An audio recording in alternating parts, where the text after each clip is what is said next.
baada ya kubaini tumemkamata mtuhumiwa mmoja. Tumemkamata mtuhumiwa mmoja akiwa na simu 24 pamoja na laptop 11 pamoja na watuhumiwa wengine watatu ambao wanajiita kama mawinga. Huyu mtuhumiwa alikuwa anaitwa Jonas Richard, miaka 29, Jonas Richard. Sasa tukasema huyu mtu haiwezekani akawa na simu 24 pamoja na laptop 11, sio fundi, sio nani, ameshinda kudhibitisha. Tukasema ipo haja sasa ya jeshi la polisi kuwahusisha wadau mbalimbali ikiwemo mafundi wa simu au vifaa vya kielektroniki, simu pamoja na TV. Kwa hiyo ndio maana tumewaita. Lengo kubwa ni kushirikiana kwa pamoja katika kuzuia, kubaini na kutanzua uhalifu wa uvunjaji na wizi.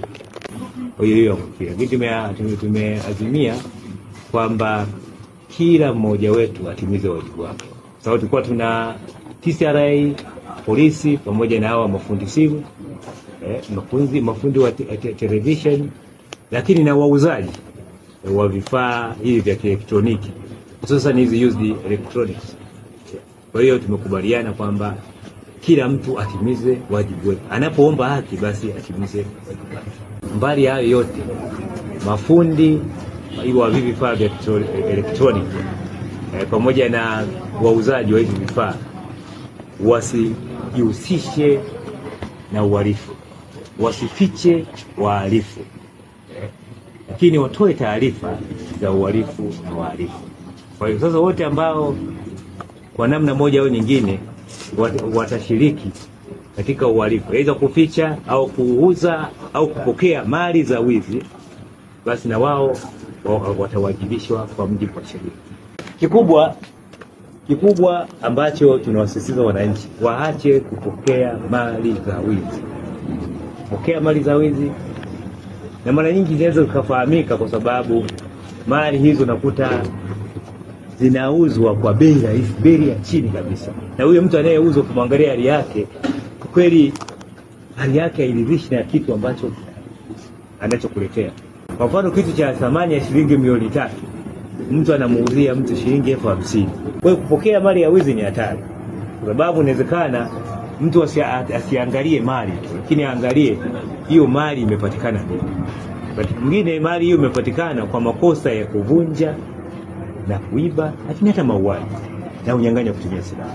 Sasa mtu anapokamatwa na ile mali, inawezekana ni simu au ni hizi television, akaiba akakutwa nayo, ukakuta anaingia kwenye hatia au anaingia kwenye tuhuma kubwa za mauaji au unyang'anyi kutumia silaha kwa sababu ya kupokea zile mali za wizi. Jina naitwa Emmanuel Julius Boliana, ni kiongozi wa mafundi simu kwa mkoa wa Dodoma, na sababu ambayo imetuleta hapa leo ni mkuu wa polisi wa mkoa wa Dodoma alikuwa anataka kuongea na wadau wa simu, na lengo la kuongea na wadau wa simu ni kwamba wizi umekithiri mkoa wa Dodoma na simu nyingi zinaibiwa na hazipatikani, na jeshi la polisi lilikuwa limeona kwamba tatizo au chanzo au sehemu ya uhalifu na mafundi simu pia. Kwa alitaka kuongea na sisi ajue kama ndivyo ilivyo au sivyo ilivyo, na ndio tulikuwa tunakikao naye hapo.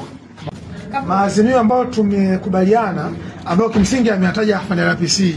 Azimio la kwanza ni kwamba yeye kama kamanda wa polisi mkoa wa Dodoma atahakikisha askari wake wanakuwa waadilifu, wanatenda haki na wanafanya kazi kwa uadilifu, kwa weledi kabisa. Lakini azimio la pili ameweka mkazo kuhusiana na ushirikiano kati ya jeshi la polisi, TCRA na mafundi simu. Na azimio la tatu afande RPC ameweka mkazo kwamba sisi wote, mafundi simu, jeshi la polisi,